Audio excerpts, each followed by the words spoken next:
building block stuff, which is interesting because we're going to start with amino acids, which they are the building blocks that create proteins.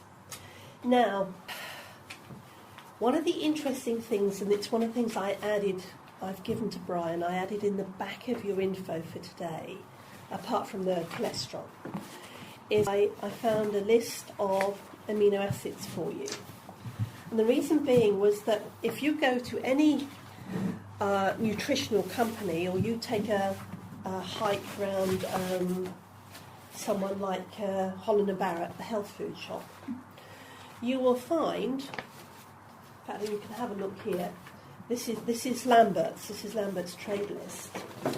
You'll find that you can actually buy amino acids on their own.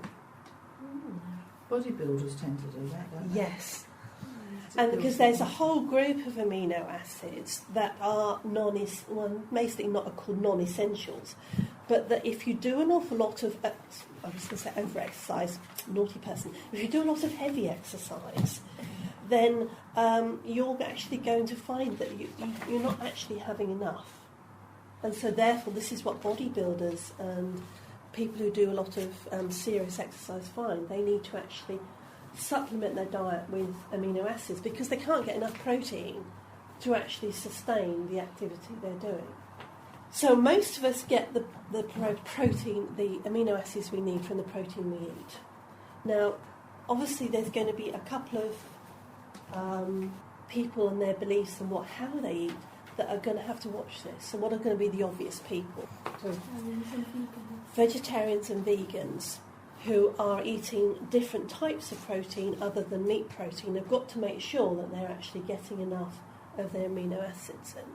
Because it's one of the things on a classic meat and two diet, so if you like, sort of classic sort of British inverted commas, you'd actually probably you'd be fine as far as your amino acids are concerned. But if you're actually not doing that for whatever reason you're not doing it, then you've got to watch what's going on. And the reason that I gave you the extra information about the amino acids is because it also tells you what they do in the body. And they fall into two categories, basically: essential amino acids, which we should be able to get from our foods. Okay. Obviously, if for some reason your food you're eating is restricted, then you've got to watch yourself. Some amino acids are important at certain times of your life. And one of the interesting things when I was working as a therapist was that I did find that, I think I said last time, I specialise with people with chronic fatigue, ME, that sort of thing, is that arginine, which is an amino acid that's especially essential for children and for development of growth, and in fact if you look at it here, it's on page 18, it also is associated with the immune system. I found actually people's bodies either didn't have enough or couldn't seem to use it, didn't recognise it. And so this is one of the nice things about when you can sort of try to pinpoint things with these amino acids, is that sometimes you find that certain ones you think actually that problem that person has is linked to that particular amino acid. And this is why they're often available from the shops. I think the most hilarious one is the very last one, which is on page 20, is taurine. Now guess what Red Bull's got in it? Taurine. Red Bull. Yeah. Oh yes. Yeah? It makes you as high as a kite, doesn't it? Yeah, well, yeah, that's the theory. Well, it does actually. It does. It does make you as high as a kite. Don't go, I can't. It scrape me off the ceiling. But it's very interesting that that the amino acids are finding their way in to foods, into processed foods and processed drink. So people are using them as drugs, basically. Well, so you can imagine if you've got something like Red Bull that's got, I presume it's got caffeine in it as well, and it's probably got a pile of sugar in it. Yee-hee, red, man. So it does become interesting when you're looking at the amino acid situation. But the fact is that they can mostly be bought individually if you think someone is lacking in them. But it's like with a lot of things, it's better off if you can get things from their food. Because then you're dealing with hopefully a whole situation. It's like with the whole, it covers all pharmaceutical stuff and everything. If you isolate what you think is the active ingredient, you lose the synergistic nature of the thing. Yeah. So it's like with when they found that willow and meadowsweet has aspirin in it. So you extract the aspirin and create it into a drug. But the trouble is with aspirin, without all the other compounds within meadowsweet and willow, is aspirin becomes an irritant to the stomach. Whereas if you take willow or you take willow bark or you take meadowsweet, the other things within the natural mix actually stops the stomach becoming irritated. And so this is the whole issue about when you're taking out what you think is an active ingredient. It ceases to be a whole food. But also, what problems are you creating by not having the thing in its natural synergistic state? So you're saying that if you were to take an amino acid in isolation through the mouth, going all the way down through that part of the digestive system that's not designed to deal with it. Well, it's also it's on its own and not as part of a food. Yeah, would create problems. It's likely to create problems. It's the potential for problems. And so if you decide to experiment for yourself, or you find you've come across anyone else is doing it, or something becomes very, very obvious when you're talking to them, you think, well, actually, this sounds as though it could be an ideal that they take this extra amino acid, is you need to monitor the situation closely. You know, and it's and if you look down the list, there'll be some that are quite familiar. You hear people talk about. I think one of the most famous is glutamine. It's on page 19. It's because it's the most abundant amino acid, but it's again it's an immune system supporter, and you see it often comes up in immune system mixes that people want, and you can also see that it's important if people are on a calorie restricted diet. So you see people who are on diets will be attracted to the use of glutamine. So it's like it's not don't use or don't suggest, but it's used with care. I've seen things like this in beauty products and face creams and whatnot. Oh, it's amazing! It's amazing the food stuff that ends up in beauty products to feed your skin. Yeah. Put it in that way, you get it in your skin. Yeah, if you need to feed the skin, it has to go in through the mouth. Yes, we know the skin is an organ. No, classic A&P question. No, is the skin a tissue? No, it's an organ. But it's dependent on what goes inside. So if you want to increase the quality of your skin, then you need to make sure you're eating stuff that supports the skin. You know, having a cream with collagen in it isn't going to get the collagen into the skin. You need to actually make sure your body is functioning properly. You know, same with hair stuff. I mean, it's one of those, giggle times in front of the telly when you think, oh, it's the truth. They've now found that something else added to the next one. The next. Oh, it makes my skin so much younger looking. Jane Fonda's had facelifts, it's all been airbrushed. Yeah, that's right. Yeah. But worth it. I knew that was coming. That's why I don't buy it. Yeah, but it's that sort of thing. It's anything taken out of its natural whole food context. Doesn't mean don't work with it, don't suggest it, or even don't try it out for yourself, but be vigilant. It's far better if you can to find the whole food that the thing belongs to. And it's like, for example, statins. You know, you think you do need to take statins because your cholesterol's up through the ceiling, then eat pecan nuts. They've got natural statins in a synergistic form.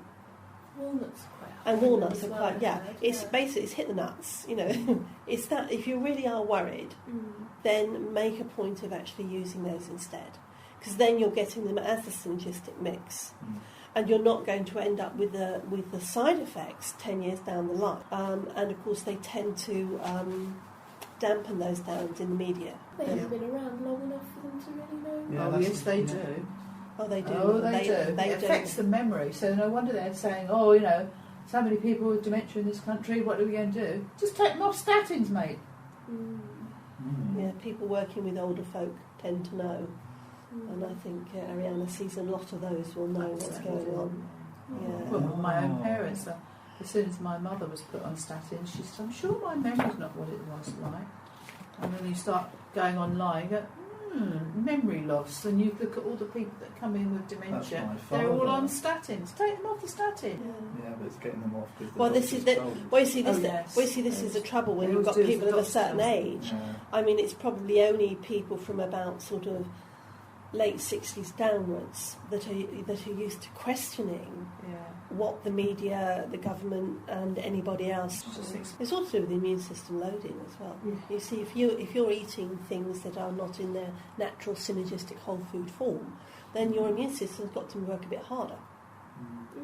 The thing is, if your immune system's already on the floor, let's face it, these days many people's immune systems are struggling for lots of different reasons. Pollution, stress. You've got to be really careful what you actually pop in the system. And like you said, people over a certain age, you just have to let them with their beliefs. But we usually find that people born 1950s and later, by and large, start to question. Having lived through the wacky 60s, you went off on one and you stayed off on one. and so you're basically getting into amino acids. Amino acids, when they conglomerate together, form proteins. And as we said last week, the breaking down of proteins begins in the stomach. Breaking down of proteins begins in the acidic environment of the stomach. That's hoping that the stomach is acid enough to actually do the job. And I think you'll find a lot of people with syndromes of leaky gut and other issues, is one of the problems is the proteins aren't digested well enough in the stomach. So when they get into the small intestine and further down, that's when they start causing problems, and that's when they start to seep through the wall, and cause other problems. So could you have a stomach that's too acid and Absolutely. destroys the amino acids? Well, you can get too acid, as in the case with if you've got Helicobacter pylori infection in the stomach, which itself makes the stomach, because it likes the acid environment, so it makes the stomach terribly, terribly acid, which of course was before they found out that that's what was the cause. People with stomach ulcers, they were just put on very, very bland diets with no fibre, etc., to try and calm down the over-acidity in the stomach. And of course you have people taking milk of magnesia and other antacids by the bucket load, which is interesting because one of the things that they were aluminium salts, and one of the things that it is sort of understood is a lot of dementia comes from the way that aluminium works in the brain. And so of course you have a whole generation before they understood that over-acid stomach was caused by a bug, that were given antacids coming out of their ears, to actually calm down the over-acidity. I mean, it's one thing being over-acid because you've eaten the wrong sort of food, or you've had too much rhubarb, you had too much whatever. But there's another thing if it's a chronic state. And the over-acidity in the stomach just aggravates everything, and also makes people really ratty, really angry. Will it damage the food going through? It will, if you like, you must not over-fry it, but it'll over-fire it, for want of a better phrase. So you are not going to get very good the absorption is not going to be so good, because some of the stuff is going to be like overdone from the chemistry point of view. So not too much, not too little. Yeah. And that's actually my key phrase for today's whatever was not too much, not too little, because everything we're talking about today is balance.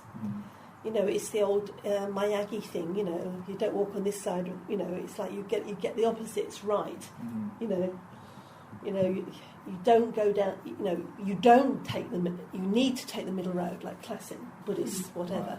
You have to take the middle road on this, because if you go to either extreme, you're putting the whole balance of the system out. So, for example, if you had just a protein diet, Now, for example, if you look at Atkins' diet, for example, which was mostly protein, and when he died, he was found to be obese as well, wasn't he? yeah, but it's also as well as the problem with that is it puts a lot of pressure on the kidneys, and it was one of the things that you could tell also with people on Atkins' diet is they would actually become their breath would start smelling of ketones, like happens with diabetics sometimes, whereas the body's actually burning itself up because it's because you're not taking in carbs.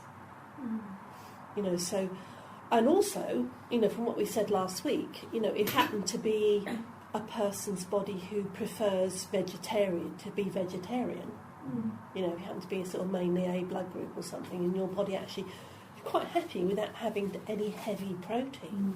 Then going on to a protein diet, your body's going to create. Oh, imagine what comes out the other end. Exactly, it's not going to like it. It's me with my O blood group. I mean, I could go on a mainly protein diet. My body would actually think, this actually, as long as I've got some fruit with it, I think I can cope. Seize up. Yeah, and it would actually function actually not too badly. But then, like you say, yours in size would just sort of keel over and think, no. I did a little experiment on myself last week. I had roast lamb. Whoa! It was Lundy lamb. Oh, proper lamb. On Lundy, so it was. Yeah. It was about as good a meat as you can possibly get. Yeah. And I thought, well, I'll do a little experiment to see how it affects my digestive system if it changes the way I feel. It was very hard to tell though because it was in a holiday where there were lots of fried breakfasts and things like that, so it was hard to tell because I was getting a fair bit of protein from other sources. I think like beans and stuff. But did you enjoy it? I mean, the thing did you enjoy it? I did enjoy it, and I did feel quite energised from it. Yeah. I don't know what blood group are you? I think I'm an O rhesus negative. Yeah, so you're like me. So you're a protein and fruit kind of guy. But even if I have fish occasionally, and I know when I've had fish, you can feel the digestion goes more sluggish. Yeah, definitely. Yeah, it's really interesting. So I don't know my blood group, but I have observed that if I'm ill, or I'm doing anything up there, energy work, meats, I need it's it. very grounding. Yeah. My body just goes, give me that, I'm happy. Yeah, because I found that doing a lot of work, spiritual level work, if I don't have enough meat in the system, I'm absolutely easily off my trolley. Yeah. And actually I feel really not well. I actually do not feel right. And I used to feel guilty about it. And then I realised that bacon butties have their place. Yeah. I always remember one of the first times I went to Quest. I think it was probably not long after we'd started the Crystal course, and I walked in the door and I came across Simon Lilly with a massive bacon and sausage butty in his hands, tucking in, and I thought, he knows what he's doing. Yes, I mean, anything like that. I remembered that. Yeah. So basically, what we talk about from a colour vibe, proteins are red. I mean, I think you sort of got that. Amino acids are red. They are the core building blocks of things. And however you get it, whether it's vegetable protein or whether it's meat protein or whatever, we all need protein. As you get older, your need for protein probably does drop off a little because you're not actually growing in the same way that somebody younger is. But obviously if you're doing heavy exercise or you've got to have a job that's outside a lot, then you need to keep your protein levels up. Yes. Question. Okay, so you said earlier that the colour is an indication of what's going on. So if the body needs amino acids, which are red, yes, it will go, give me other red stuff. Give me other red stuff. Now, the other red stuff may not be amino acids. Yeah. So therefore, you're putting in red stuff that's not really working at all. Yeah. But you can use that as an indication of, right, one of it is red. Yes. Oh, it's the amino acids. You're not getting enough amino acids. So it's the fact that they're putting other red stuff to try and compensate that is not doing the job. Sometimes, or you'll find actually that people start, if you go in the supermarket, you start getting attracted to the raspberries and strawberries, the tomatoes and something like that. I mean, you're probably looking at other things other than just amino acids. Right. It's just that they are red, they have a red function. Right. And they are found in a lot of red, certainly found in meats, in red proteins, and a lot of the pulses and things like that, which are red energy, orange energy, you think they're going to be in that, but there are other things that are of red energy. So the colour is the start of the detective story. Yeah, and it sometimes is what the body is drawn to, because one of the interesting things about colour, our bodies react to colour very, very easily. Our bodies talk in colour if we're prepared to listen. And so sometimes when you're drawn to something for a colour reason, then it's like that's the clue, and that's the clue for yourself, and certainly the clue for people, your clients. It's like if they suddenly say, I'm starting to wear a lot of blue, for example, that is telling you something about what's actually going on. And if they then sort of say, I seem to have got a real thing about peaches or something like I'm really eating, or I had once somebody saying, I can't stop eating carrots. It's like, the first thing is, apart from the fact you think, carotene, are they going to go orange? Because it's one of the phytonutrients in carrots. But the thing is that they're eating with their eyes primarily. And so it's telling you something about them. So as we start to knit this together, so for example, the carrots, second chakra is also linked to shock and trauma and blah, blah, blah, blah.